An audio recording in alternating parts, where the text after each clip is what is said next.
Hello guys, magandang araw po sa inyo lahat. So for today's video, pagbibigay po tayo reaction dito sa maglola, no, na sinasaktan niya. So bago tayo magsalita, no, panoorin muna natin itong video.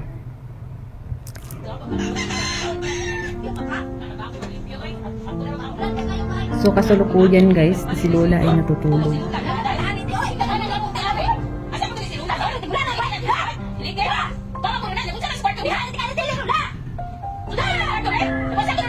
Ayan yung mga apo niya. Grabe mga apo niya. Sigaw na sigaw.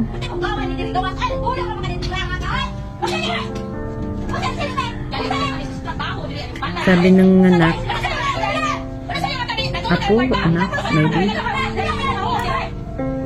Maaga pa daw natutulog na. Ayan. Ayan si Lola ng mga na.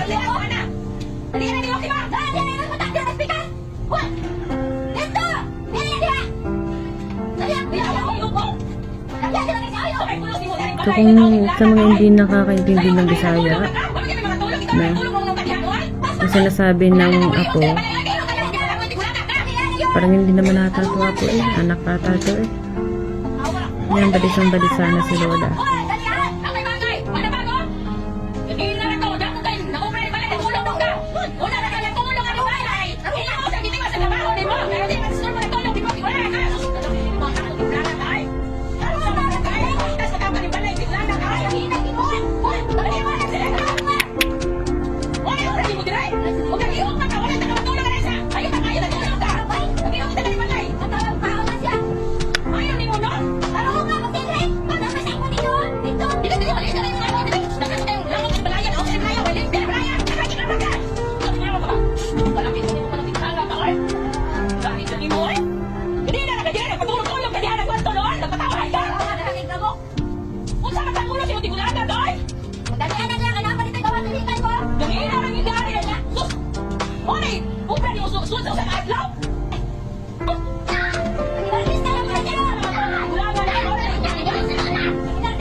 Masakit para sa akin.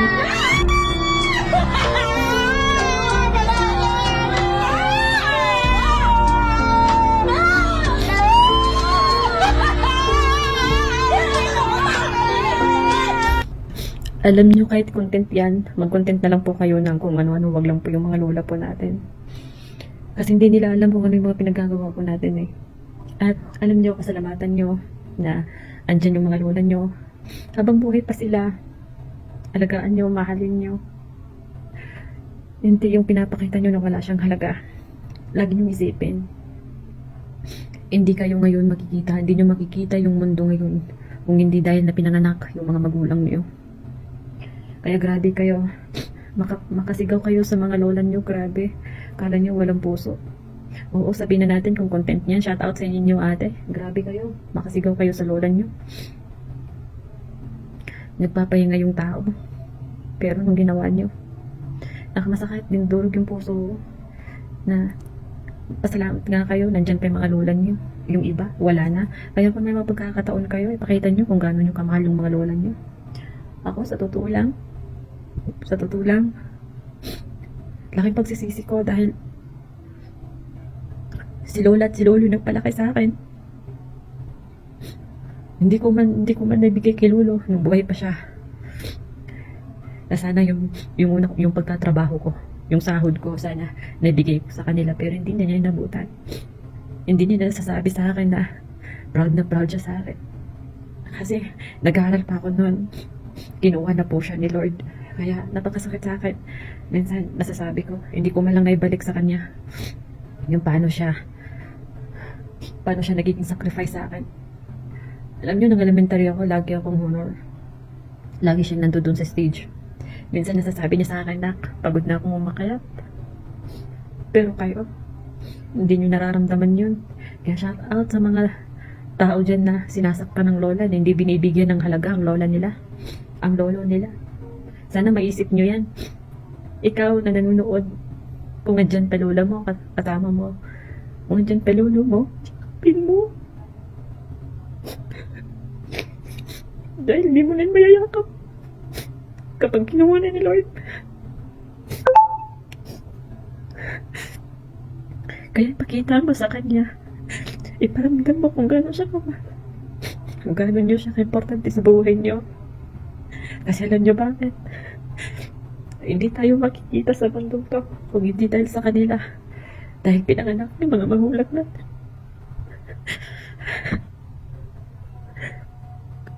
Ako, miss na miss ko na si Lola. Kaya sabi ko, pag uwi ko, una ko talaga pupuntahan ng lola ko. Kasi alam ko na tumatanda din siya. Siyempre, hindi naman natin alam kung kailan siya pupunit. Kaya sulitin natin yung araw, oras para sa kanya. At kung ano man ang gusto niyang ibigay niyo. Kung meron kayo. Sorry, emotional lang ako dahil sa video niyan. Habang pinapanood ko, gusto ko na umiyak. Kasi alam niyo bakit? Ang sakit. Nung kailan sila tumanda, tsaka yung sisigaw-sigawan. Alam niyo, nung nag-aaral ako, si Lola, hindi niya pinapakita na nagbibigay siya ng pera sa akin. Alam niyo, laking tulong na sa akin yung 5 piso na binibigay niya galing sa kanya. Ganun ako kamahal din Lola. Na kahit wala siyang makain, basta ipakain lang sa akin. Pero paglaki ko, nagkatrabaho ako, pinapangako ko na sa kanya yung priority ko. Kaya hindi nyo maintindihan yan dahil hindi kayo lumaki sa mga lola nyo. Pero sana, isipin nyo na lang na hindi kayo makikita ngayon sa mundo. Hindi nyo masisilayan kung gaano kasarap sa labas. Hindi nyo masisilayan kung gaano kaganda. Kung hindi dahil pinanganak ng magulang nyo, ng lola nyo. Kaya ikaw, kung andyan pa lola mo, yakapin mo, humingi ka ng sorry, mag-I love you ka, at ibigay mo kung anong gusto niya. Yun lang.